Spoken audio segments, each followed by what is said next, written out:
మండలం చాబోలు గ్రామ శివార్లో విచిత్ర దొంగతనం జరిగింది. సాధారణంగా దొంగలు దొంగతనానికి వెళ్తే అందిన కాడికి దోచుకెళ్తారు. అయితే ఇక్కడ దొంగలు మాత్రం కాస్త వెరైటీగా ఆలోచించినట్లు కనబడుతోంది. షాప్లో లక్షల విలువ చేసే సామాగ్రిని వదిలేసి కేవలం 9,000 రూపాయల నగదును ఎత్తుకెళ్లారు. పైగా యూ డోంట్ వరీ, మేము మీ వస్తువులు ముట్టుకోలేదని షాప్ యజమానికి లెటర్ రాసి మరీ తాము చేసే దొంగతనంలో నిజాయితీ నిరూపించుకునే ప్రయత్నం చేశారు.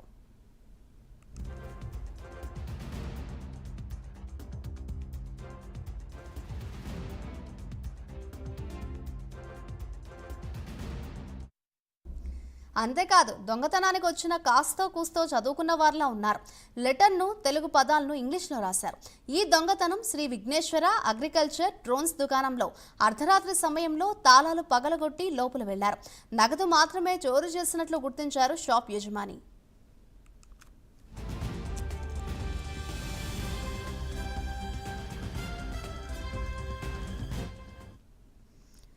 లక్షలు విలువ చేసే డ్రోన్లు, వాటి పరికరాలున్న దొంగలు ముట్టుకోలేదని షాప్ యజమాని తెలిపారు.